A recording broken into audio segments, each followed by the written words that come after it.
Bom dia, está no ar mais um programa Médico da Família. Hoje é sexta-feira, dia 27 de junho. No programa dessa sexta-feira, vamos falar sobre o suicídio. Quais as suas possíveis causas, como identificar os sintomas e o tratamento mais indicado. Nos últimos 20 anos, o suicídio cresceu 30% entre os brasileiros com idade de 15 a 29 anos, tornando-se a terceira principal causa de morte no país. No mundo inteiro, cerca de 1 milhão de pessoas morrem anualmente por atentarem contra a própria vida. Cada suicídio ou tentativa provoca uma devastação emocional entre parentes e amigos, causando um impacto que pode perdurar por muitos anos.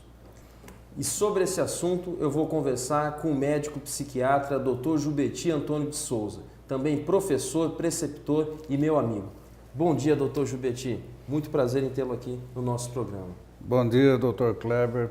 É nossa satisfação de podermos estar aqui e verificar mais uma etapa na sua vida e que está se havendo com muito sucesso, igual nas outras vezes. Muito obrigado, doutor.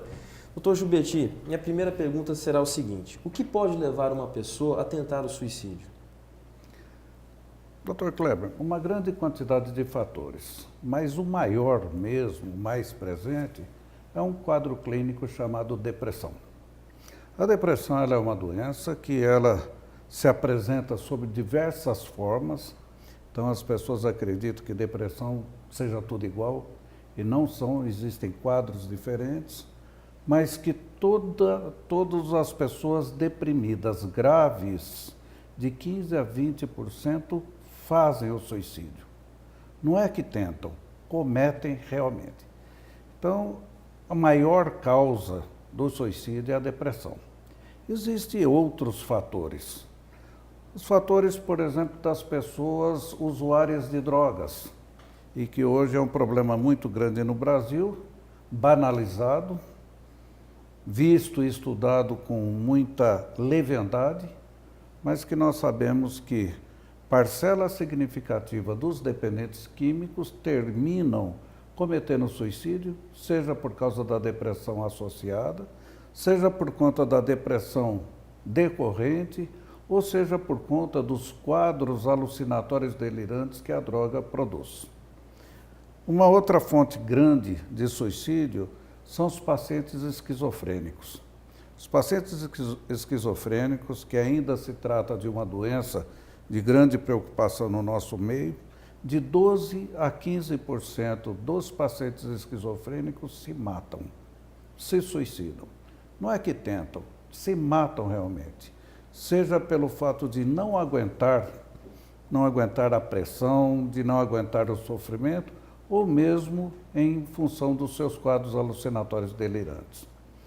Então nós temos uma grande quantidade de causas para o suicídio. Existem outros fatores ou outras situações que fazem com que a pessoa atente contra a sua vida. É muito mais comum do que nós imaginamos. E está sendo um grande problema de saúde pública. E muitas vezes tem sido banalizado. Por quê? As pessoas comentam com muita tranquilidade que tem uma série de mitos e de boatos sobre suicídio, mas é um problema de saúde pública. Por que problema de saúde pública? Qualquer doença em que seu estado grave traga uma taxa de letalidade de 20% é muito grave. A depressão grave traz isso. Uma outra coisa, qualquer doença que na população atinja cerca de 2% da população é considerado um problema de saúde pública. A depressão, de uma forma ou de outra, pode alcançar as taxas de até 20%. Então é um problema grande de saúde pública. Doutor Jubeti, aquela história de que quem realmente quer se matar, ele não fica dando aviso, isso é real ou é um mito? Esse é um mito. Em relação ao suicídio, tem uma grande quantidade de mitos e esse é um deles. Muito frequentemente, quem dá um aviso, talvez esteja pedindo socorro pela última vez. Porque as pessoas que se matam, é um grande paradoxo, as pessoas que se matam não estão querendo morrer. Elas estão querendo deixar de sofrer. E se o sofrimento é tão intenso que perceba ou que comece a raciocinar que a morte seja a saída do seu sofrimento, então vai atrás. Só que, grande parte das vezes, as pessoas terminam emitindo algum aviso e que pessoas experientes conseguem ler esse aviso. Por exemplo, um exemplo prático. Se eu começar a procurar meus amigos antigos, se eu renovar as amizades, fazer as pazes com parentes ou com pessoas que sejam meus desafetos, se eu ficar preocupado com as dívidas, se eu me preocupar com o seguro, eu estarei dando claros sinais de que eu estarei preparando o meu suicídio. Estarei preparando o meu suicídio. Quem tem prática consegue vislumbrar isso. Quem não tem prática fala assim, puxa vida, o Gilberti, ele está amadurecendo. E, na verdade, eu estou preparando o suicídio. Essa é uma das coisas. A outra coisa, ainda em relação a esse mito, são aquelas pessoas que chegam nas emergências e que o pessoal comenta, se quisesse morrer, teria feito outra coisa. Um dos grandes estudos hoje mostra que são poucas as pessoas que conseguem se matar de primeira vez, igual ao vestibular. São poucos que conseguem de primeira vez. Que, na verdade, o suicídio é uma carreira. E que as primeiras tentativas as pessoas fazem de acordo com o que tem ao seu alcance, ou de acordo com o que conhece. Se foi frustro, e todos nós psiquiatras sabemos disso, que quando teve uma conduta frustra, logo em seguida pode ter outra, é que à medida que vão se repetindo, vão sendo aperfeiçoadas as formas, até chegar o desfecho fatal. Doutor Gilberti, como explicar aqueles casos em que a pessoa aparentemente parece ser muito feliz, muito tranquila e de repente ela tenta ou mesmo comete suicídio? Tem alguns ditados que são excelentes. Nem tudo que balança cai, nem tudo que reluz é ouro. Às vezes é. Cachorro que late não morde, enquanto está latindo. Parcela significativa das pessoas deprimidas não apresentam tristeza. Então, depressão, o conceito de depressão, entra uma série de outros fatores.